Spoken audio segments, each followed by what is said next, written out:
Bonjour à tous, allez, on plonge directement dans le vif du sujet pour ce nouveau décryptage. Aujourd'hui, on va décortiquer un paradoxe historique qui est honnêtement assez bluffant.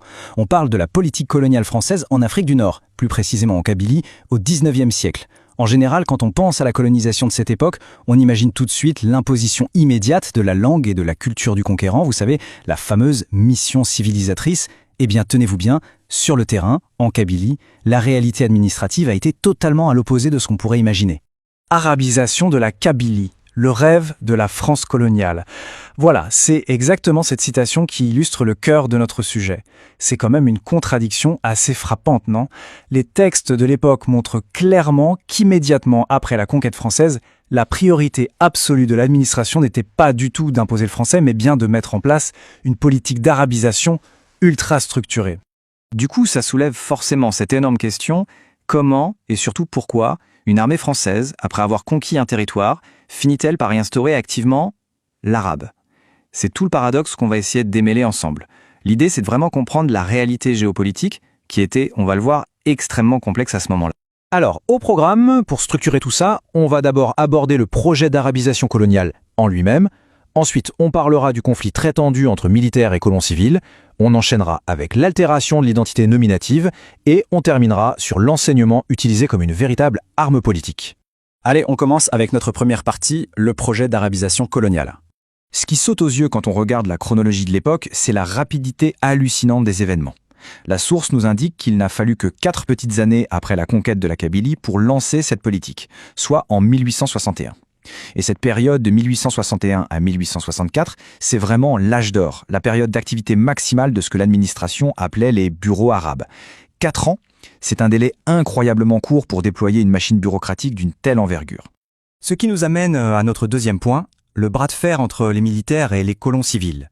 Pour bien capter le rôle de ces fameux bureaux arabes, il faut vraiment s'imaginer l'ambiance sur place. L'historien de référence ici explique que la majorité de ces bureaux, gérés par l'armée, ont été plantés directement en plein territoire kabyle. On les retrouve dans des points névralgiques, Aumale, Beni Monsour, juste au pied du Lala Kedidja, Délice, Fort Napoléon, Tizi Ouzou et Draël Mizan. Mais attention, le détail crucial à retenir, c'est que les frontières de ces zones administratives n'ont absolument pas respecté les limites linguistiques ou ethniques locales. C'était un découpage purement stratégique. Et en fait, en coulisses, c'était une vraie guerre de territoire institutionnel. D'un côté, on a ces bureaux arabes sous contrôle militaire dont l'obsession numéro 1, c'est la sécurité. Pour eux, l'extension de la colonisation civile est une très mauvaise idée. Ils considéraient carrément les colons européens comme des éléments perturbateurs. La raison, ils avaient peur que l'achat massif de terres par les civils crée, je cite, un prolétariat agricole misérable chez les locaux, ce qui ferait inévitablement exploser l'insécurité. De l'autre côté du ring, l'administration civile pousse à fond pour protéger les colons et encourager ces achats de terres. Et pour couronner le tout, les chefs militaires savaient très bien que s'il y avait trop de civils, leur régime militaire sauterait, rendant leur poste obsolète. C'était donc autant une question de sécurité locale que de pure survie bureaucratique. On passe maintenant à notre troisième partie, l'altération de l'identité nominative. Alors, quelles ont été les conséquences concrètes de cette lutte de pouvoir sur l'identité kabyle au quotidien ? Eh bien, les sources décrivent ça comme un véritable rouleau compresseur identitaire. Sous couvert d'une volonté de banalisation et d'arabisation, l'administration militaire s'est mise à modifier intentionnellement les noms de lieux et les noms de familles locaux. Et attention, on ne parle pas d'une petite erreur de traduction, c'était une stratégie administrative tout à fait systématique, une stratégie qui a eu pour effet d'effacer progressivement la mémoire ancestrale des populations et de créer une rupture brutale avec leur propre héritage culturel. Pour vous donner une idée de la violence de cet effacement sur le papier, regardez cet exemple précis. Le nom amazigh original Iwadien a été littéralement balayé des registres pour être enregistré sous sa forme arabisée Wadjias. La structure phonétique et l'ancrage linguistique d'origine sont tout bonnement gommés, invisibilisés, au profit de la nouvelle norme de l'administration. Et le phénomène est encore plus frappant avec les préfixes d'appartenance. À la base, les préfixes amazigh, comme At, qui veulent dire les enfants d'eux ou la tribu d'eux, comme dans Adzmenzer ou Atiaïa, eh bien, ils ont été remplacés à la chaîne par leurs équivalents arabes. Du coup, ça donne Beni pour Benizmenzer ou Ould pour Ouldiaïa. C'est un exemple assez ahurissant de la façon dont un simple changement bureaucratique vient modifier l'identité même des gens sur leur état civil. Le résultat direct, c'est une aliénation totale où les Kabyles se retrouvaient étrangers dans leur propre région, redéfinis par des catégories dictées par l'État. Ce qui nous conduit à notre quatrième et dernière partie, l'enseignement utilisé comme arme politique. Il faut avoir en tête qu'avant l'arrivée de cette nouvelle politique, il existait déjà tout un réseau éducatif traditionnel sur place. Les chefs des bureaux arabes avaient bien noté la présence de zaouïas notables, des écoles religieuses musulmanes locales. Les archives en listent d'ailleurs plusieurs, notamment chez les Beni Frauson, les Beni Raten, les Beni Aïssa et les Beni Mansour. Mais là où l'histoire devient vraiment intéressante, c'est la nuance apportée par les textes. En fait, malgré l'existence de ces écoles, le niveau global d'arabe était incertain. La source précise très clairement que peu de locaux maîtrisaient bien cette langue. Et le plus fou, c'est que ceux qui la connaissaient refusaient souvent de la parler. L'arabe n'était donc ni la langue maternelle courante du quotidien, ni même une langue adoptée avec enthousiasme dans la région à cette époque. Alors, on peut se demander comment l'armée française voyait ces écoles traditionnelles. Eh bien, avec une hostilité farouche.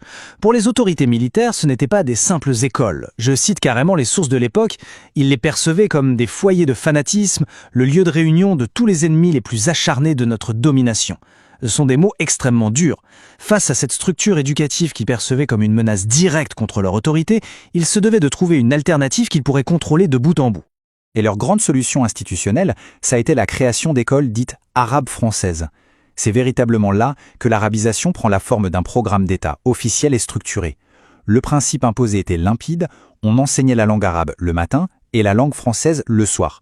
L'objectif était tout bonnement de supplanter les écoles traditionnelles tout en infusant un système de double apprentissage totalement extérieur à la population locale. Pour bien visualiser l'application concrète de cette immense politique, on a la chance d'avoir une étude de cas précise dans les documents. En 1860, une de ces fameuses écoles arabes françaises ouvre ses portes à Fort-Napoléon. Et le petit détail qui montre bien l'entrelacement des alliances sur le terrain, l'école a été installée dans un local fourni gratuitement par un colon civil. Mais alors, quel a été le succès de cette démarche d'assimilation scolaire forcée? Les statistiques de cette toute première année à Fort-Napoléon parlent d'elles-mêmes, on y compte exactement 12 élèves autochtones. 12. Et ils étudiaient aux côtés de 7 étudiants européens. C'est un chiffre dérisoire, mais ça souligne parfaitement les difficultés monumentales et la résistance évidente des populations locales face à cette politique de double assimilation linguistique imposée par les autorités. On arrive à la fin de cette analyse et ça nous pousse inévitablement à réfléchir. On a bien vu comment, au fond, un conflit administratif de couloir entre des civils et des militaires a conduit à une politique expresse d'altération des noms, de la langue et de l'éducation.